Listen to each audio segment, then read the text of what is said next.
আসসালামু আলাইকুম viewers, welcome to mother cooking channel. আজকে আমি আপনাদের সাথে শেয়ার করব খুবই জনপ্রিয় খাবার নিহারি রান্নার রেসিপি। এই রেসিপির অবশ্য অনেক নাম আছে। অনেকে গরুর পায়া, খাট্টা, নলা ইত্যাদি বলে থাকে। নিহারি রান্না অনেক সহজ, কিন্তু পারফেক্ট স্বাদে ও পারফেক্ট ঘ্রাণে রান্না করাটা একটু কঠিন। তাই আমি আপনাদেরকে ঘরে থাকা মশলা দিয়ে পারফেক্ট স্বাদে ও পারফেক্ট ঘ্রাণে নিহারি রান্না করে দেখাবো। তাহলে চলুন দেরি না করে শুরু করা যাক। প্রথমে আমি আপনাদেরকে নিহারি রান্নার উপকরণগুলো দেখিয়ে দিচ্ছি। আমি এখানে একটি গরুর 4টি পায়া নিয়েছি। এই পায়াগুলো আমি কষের কাছ থেকে কেটে নিয়েছিলাম। গরুর পা কাটার পরে এর ওজন দাঁড়িয়েছিল প্রায় 3 কেজির মতো। তার সাথে বিফ ছোট ছোট টুকরো করে নিয়েছি, প্রায় 1 কাপ। পেঁয়াজ কুচি 1 কাপ, মরিচ 4টি, তেজপাতা 3টি, জয়ত্রী এইরকম মাঝারি সাইজের, জয়ফল খুবই সামান্য পরিমাণে, কালো এলাচ 2টি, সাদা এলাচ 4টি, কালো গোলমরিচ প্রায় 30টি, সাদা গোলমরিচ 20টি, লং 10টি, দারচিনি 4টি টুকরা, এইরকম মিডিয়াম সাইজের, গোটা রসুন 3টি, আদা বাটা 1 টেবিল চামচ, জিরা বাটা 1 টেবিল চামচ, রসুন বাটা 1 টেবিল চামচ, লেবু 1টি, কাঠবাদাম 5টি টুকরা, কাজু বাদাম 4টি। টক দই নিয়ে নিচ্ছি 1 কাপ, চিনি গুঁড়া চাল 2 টেবিল চামচ। চিনি গুঁড়া চালটা আমি ভালোভাবে ধুয়ে পানিতে ভিজিয়ে রেখেছিলাম। প্রথমে আমি একটি কুকার চুলার উপর বসিয়ে চুলাটি অন করে দিচ্ছি। নেহারি সাধারণতভাবে পাতিল ও প্রেসার কুকার দুটোতেই রান্না করা যায়। এগুলোর মধ্যে সবচেয়ে সহজ উপায় হলো প্রেসার কুকারে রান্না করা। তাই আজকে আমি প্রেসার কুকারে রান্না করে দেখাচ্ছি।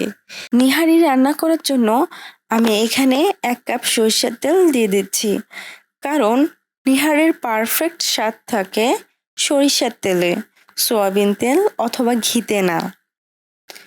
এখন দিয়ে দিব কালো এলাচ 2টি। এলাচগুলো আমি একটু ফাটিয়ে নিয়েছি। সাদা এলাচ 4টি, তারপর দিয়ে দিচ্ছি লং 10টি, কালো গোলমরিচ 30টি, তেজপাতা 3টি, দারচিনি 4টি টুকরা, জয়ফল খুবই সামান্য পরিমাণে, সাদা গোলমরিচ 20টি, জয়ত্রী এইরকম বড় সাইজের একটি টুকরা। এখন আমি এই সব উপকরণসমূহকে ফ্রাই করে নিব। এ সময় চুলার আঁচ মিডিয়াম লো করে রাখতে হবে। এখন মশলাগুলো ফ্রাই করা প্রায় হয়ে গেছে এবং মশলাগুলো থেকে খুবই সুন্দর স্মেল বের হয়েছে। এ সময় মশলাগুলোকে তুলে নিব। এই মশলাগুলো হালকা গরম থাকা অবস্থায় আমি শিলপাটায় বেটে নিব। আপনারা চাইলে ব্লেন্ডারে ব্লেন্ড করতেও পারেন, তবে শিলপাটায় বাটলে এই মশলাটা খুবই ভালোভাবে মিহি হবে। এই মশলাটার কারণে নিহারির মধ্যে একেবারে পারফেক্ট স্বাদ ও পারফেক্ট ঘ্রাণ চলে আসবে। মশলাটা ভাজার পর অবশিষ্ট থাকা সরিষার তেলে গরুর পায়াগুলো দিয়ে দিচ্ছি, আর সাথে 3টি তেজপাতা দিয়ে দিচ্ছি। এই পায়াগুলোকে বেশ কিছুক্ষণ ফ্রাই করে হালকা ব্রাউন কালার করে নিব। এ সময় লক্ষ্য রাখতে হবে যাতে প্রেসার কুকারের তলায় কোনোভাবে দাগ লেগে না যায়। এই সময় দিয়ে দিব জিরা বাটা 1 টেবিল চামচ, আদা বাটা 1 টেবিল চামচ, রসুন বাটা 1 টেবিল চামচ। ছোট ছোট করে কেটে রাখা বিফগুলো দিয়ে দিব, প্রায় 1 কাপ। লবণ পরিমাণ মতো, চিনি 1 টেবিল চামচ। তারপর এই সব উপকরণসমূহকে একটা চামচ দিয়ে খুব ভালোভাবে নেড়ে দিয়ে দিব পেঁয়াজ কুচি 1 কাপ। দিয়ে দিচ্ছি মরিচের গুঁড়া 1 টেবিল চামচ, হলুদের গুঁড়া 1 টেবিল চামচ। তারপর এই সব উপকরণসমূহকে মিডিয়াম আঁচে ধীরে ধীরে কষিয়ে নেব। এই পায়াগুলোকে প্রায় 20 মিনিটের মতো সময় কষিয়ে নিয়েছি। একটু বেশি সময় ধরে কষানোর কারণে নেহারির টেস্টটা অনেকটা ভালো আসে। এ সময় প্রায় হাফ কাপ টক দই দিয়ে দিলাম। টক দইটা দিয়ে গরুর পায়া ভালোভাবে কষিয়ে নিব। এখন দিয়ে দিব সরিষার তেলে ভাজা সেই মশলাগুলোর গুঁড়া। এ সময় আমি মশলাটার গুঁড়া প্রায় অর্ধেকটা দিব, আর বাকি অর্ধেকটা রেখে দিব রান্নার শেষে ইউজ করার জন্য। আমি এই মশলাগুলোকে শিলপাটায় ভালোভাবে বেটে মিহি করে গুঁড়া করে নিয়েছি। এই মশলাটা ব্যবহার করার কারণে নিহারি থেকে খুবই ভালো ঘ্রাণ আসে এবং চারদিকে ঘ্রাণটা ছড়িয়ে পড়ে। তারপর পায়াগুলোকে খুব ভালোভাবে নেড়ে প্রায় 3 লিটার মতো পানি দিয়ে দিব। এখন এগুলোকে একটু নেড়ে ঢাকনা লাগিয়ে দিব, আর এ সময় চুলার আঁচ হাই করে দিব। অপেক্ষা করব সিটি হওয়া পর্যন্ত। এখন আমি নেহারির ঝোলটা একটু গাঢ় করার জন্য একটা মিশ্রণ তৈরি করে নেব। তার জন্য আমি একটি মিক্সারে ভিজিয়ে রাখা 2 টেবিল চামচ চিনি গুঁড়া চাল পানি সহ নিয়ে নিব। আমি প্রায় 3 ঘন্টার মতো সময় এই চালটাকে ভিজিয়ে রেখেছিলাম। আপনারা চাইলে ভাতের চালও নিতে পারেন। দিয়ে দিব কাজু বাদাম 4টি, কাঠবাদাম 5টি। এখন এই সব উপকরণ সমূহকে একটু ভালোভাবে ব্লেন্ড করে নিব। দেখুন খুবই সুন্দর একটা গ্রেভি তৈরি হয়ে গেছে এবং চিনি গুঁড়া চাল ব্যবহারের কারণে এর মধ্য থেকে খুবই সুন্দর একটা ঘ্রাণ পাওয়া যাচ্ছে। এদিকে নেহারিটাতে একটা সিটি চলে এসেছে। আমি এভাবে প্রায় 10টি সিটি দিয়ে নিব। আমার এখানে প্রায় 10টি সিটি লেগেছে পায়াগুলো প্রপারলি সিদ্ধ হতে,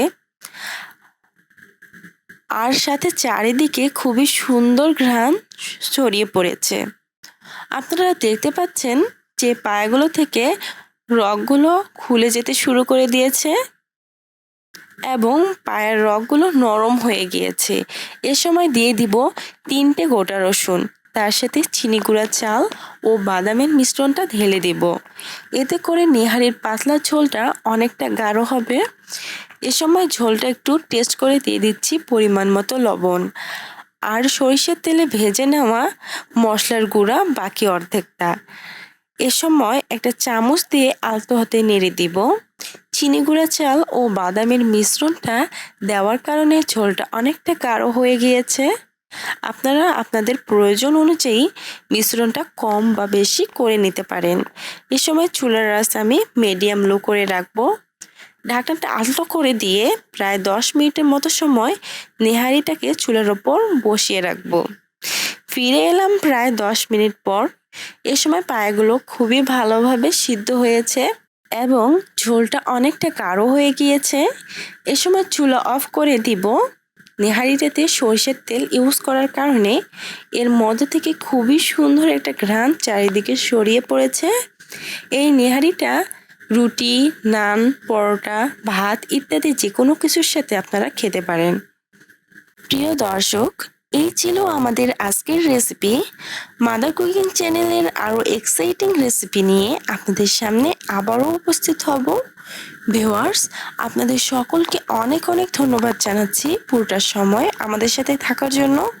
আমি উইশ করব আপনারা সবাই ভালো থাকবেন, সুস্থ থাকবেন এবং মাদার কুকিং চ্যানেলের সাথে থাকবেন। এবং এই চ্যানেলে নতুন হয়ে থাকলে চ্যানেলটি সাবস্ক্রাইব করুন এবং ভালো লাগলে লাইক, কমেন্ট ও শেয়ার করুন। ধন্যবাদ।